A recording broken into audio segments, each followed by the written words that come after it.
What's up, guys? Back at it again with an actual knife review today because I bought this knife, and there are like no YouTube videos on it. I thought it was pretty cool, so I'm gonna make a knife review on it, like a real one for once. So what I got here is the Kizer Lieb, L-I-E-B. I don't know how it's pronounced, but it's a pretty cool knife. It's pretty small. It's got a blade length of like 2.4 inches, overall length of 5 1/4, which is fairly small for a knife, especially like a Kizer, because generally I feel like they're pretty big. It's around the same size as like the Spyderco Dragonfly. Like, here, I'll hold up a better comparison. I don't have a tripod with me, so I'm just using the foam boxes and whatnot. It's about the same size as that, but it has a bigger blade than the Dragonfly. Like, the handle's smaller and the blade's bigger than the Dragonfly, where like the handle is bigger and the blade's smaller. But they're very similar sizes. It doesn't fit as good in the hand as a Dragonfly because it doesn't have a choil, but like, I make it work. Here's the Spyderco Manix 2, so you can kind of get a better idea how small this thing is, because, well, yeah. This is a pretty big knife. It's way smaller, obviously. And then I got the Tenacious over here.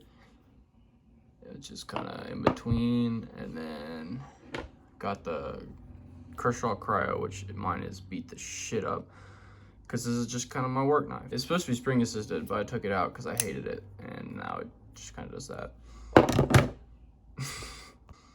The Kizer Lieb has well, at least the one I have, has these natural G10 handles, which are pretty cool. I never had a knife with natural G10 before. I think I like it.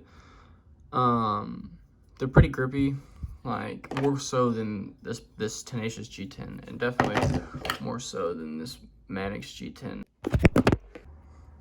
The clip on this thing kind of sucks. I'm not a huge fan of it. A lot shows out when it's in your pocket, and it's not a deep carry, and it's just kind of basic, and I don't know, I feel like they could have done a little bit better. I mean, the knife's only like 55, which is, you know, good for a Kizer, because this isn't like the Vanguard or whatnot. It's like an actual Kizer, I think. I'm not 100% sure. It's whatever. The blade steel is in 690, which is, it's a pretty good blade steel. It was really sharp when I got it out the box. Like, it could shave my arm hair and whatnot. It's still pretty sharp. I use it a decent amount. It slices really well. The blade is so thin on this, it just cuts like butter. Cuts things like butter. Like, I use it to like eat, like cut up steak and shit, and it cut pretty well. The flipping action on it is, or the detent is, it's actually really good. I was really impressed by that, because I don't know, for a $55 knife, I wasn't expecting it to be amazing, but I wouldn't say it's amazing, but I mean, it just flies out of there with very little pressure at all. So it's got like 2 standoffs on the back. Oh man, that's dirty. Yeah. That kind of hold it together, plus the pivot. It's really minimal. It's kind of nice how open back it is. If anything gets stuck in there, it'd be pretty easy to get it out. And it's really easy to take it apart, just because it's this, and this, and then it's apart, and you can clean it and do whatever you want. Take off the scales, that's easy. Literally just those 2 screws and that screw as well. Same sort of thing. Because what's nice is it's natural G10, right? So you could red dye it to whatever color you want if you bought one of these. I think it's also available in like black G10 and like micarta or something.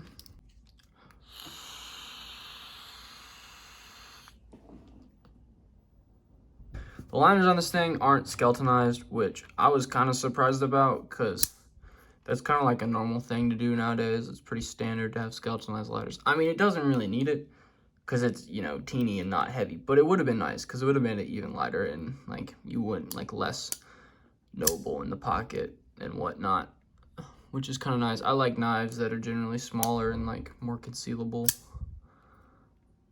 and stuff, just because I wear a lot of baggier shorts. So if I have a big old thing like this hanging around in my pocket, this is really heavy, and it just kind of sags the whole pocket down. It's kind of annoying. I don't know. This is a good knife. I like it. It's good all around. It's not the best knife in the world, but it's not the worst for the price range. I mean, I think it's definitely a cop. Like, give it like a 7 out of 10 or whatnot. I don't even know. Yeah, that's pretty much it. It's the Kizer Lieb.